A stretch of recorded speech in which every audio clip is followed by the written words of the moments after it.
Hello everyone.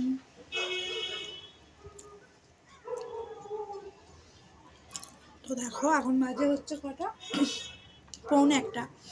তো চান টান করে ফ্রেশ হয়ে ঠাকুরের সেবা দিয়ে আমি খেতে বসেছি।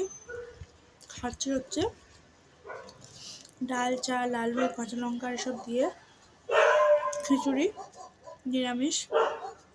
আজকে শুক্রবার, তো শুক্রবার আমরা নিরামিষ খাই।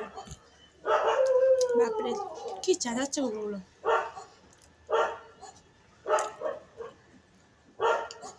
বারান্দার মধ্যেই খাই, কারণ বারান্দায় না প্রচুর রোদ। তো চলো খেয়ে নি। কার কার এরকম খাবার খেতে ভালোবাসো, ভালো লাগে কমেন্ট করে জানিও। আমার তো হেভি লাগে। গরম হলে আরও ভালো হতো, কিন্তু ঠান্ডা হয়ে গেছে।